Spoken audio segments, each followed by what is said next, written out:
Se Dungeons and Dragons ti piace, ma ogni combattimento dura più di una serie Netflix, e allora questo è il gioco di ruolo che ti serve per non annoiarti. Nimble non è un gioco di ruolo narrativo puro, non è un OSR, ma è D&D che ha fatto semplicemente del cardio. L'obiettivo è chiarissimo: mantenere l'anima fantasy eroica di D&D, ma togliere tutto quello che ti fa perdere tempo al tavolo.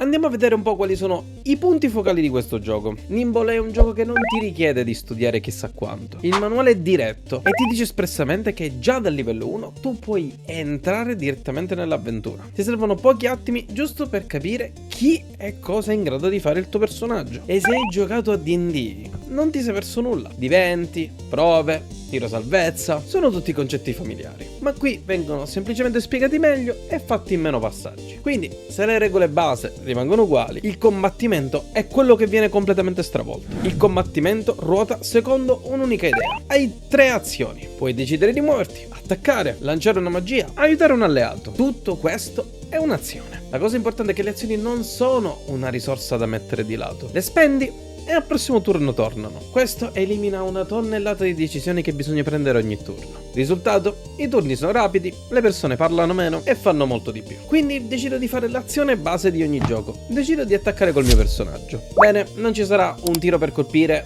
un tiro per ferire e via dicendo. Quando attacchi, lo stesso tiro vale anche per il danno. Fai 1, hai mancato. Fai un buon numero, colpisci e fai danno. Fai il massimo, critico esplosivo. Ritiri, sommi, e se fai ancora il massimo ritiri ancora. È semplice, è veloce e quando succede al tavolo si esulta davvero. Puoi attaccare più volte nello stesso turno, ma ogni attacco extra diventa sempre più difficile. Il gioco ti sta dicendo chiaramente: vuoi spingerti oltre? Ok, ma accetti il rischio. I am under the water. Please help me. Questa cosa crea tattica, ma senza aggiungere regole, ed è una delle scelte migliori di design all'interno del gioco. E per quanto riguarda le reazioni, certo, lo puoi fare, ma costano azioni. Ad esempio, se difendi qualcuno fuori il tuo turno, stai sacrificando parte del tuo turno, quindi una reazione uguale un'azione in meno il prossimo turno. In più abbiamo un'altra regola: solo gli eroi fanno gli attacchi di opportunità, i mostri no. Questo cambia tutto: meno paura di muoversi, meno calcoli, più scelte dinamiche.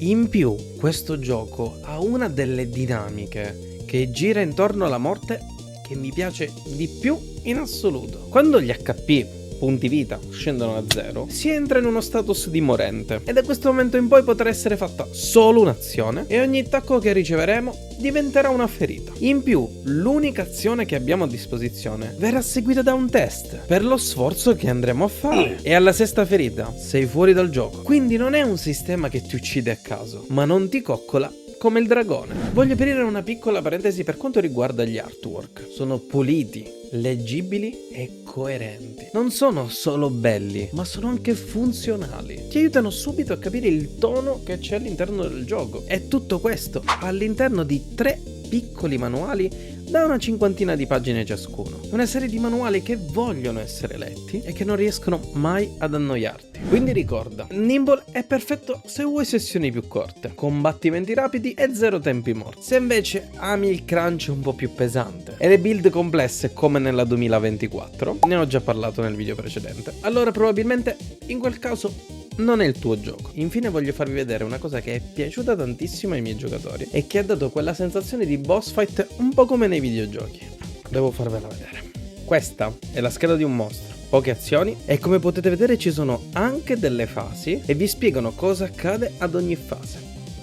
Io questa cosa l'ho trovata bellissima. Quindi arriviamo alle battute finali. Nimble per me è come D&D può essere migliorato senza però snaturarlo. Questo è il D&D che presentate ai vostri amici quando loro non sanno nulla di gioco di ruolo, o il D&D di quelli che hanno guardato le serie come Vox Machina e vogliono approcciarsi al gioco di ruolo. Quindi fatemi sapere nei commenti se questo video vi è stato utile, se proverete Nimble cliccando al link che troverete nella descrizione. Fatemi sapere nei commenti se con questo gioco avete risolto il rapimento di persona che avviene ad ogni sessione. Da Mraco delle Ventose è tutto, e non dimenticate mai, la magia più bella che si possa fare è proprio quella di sognare.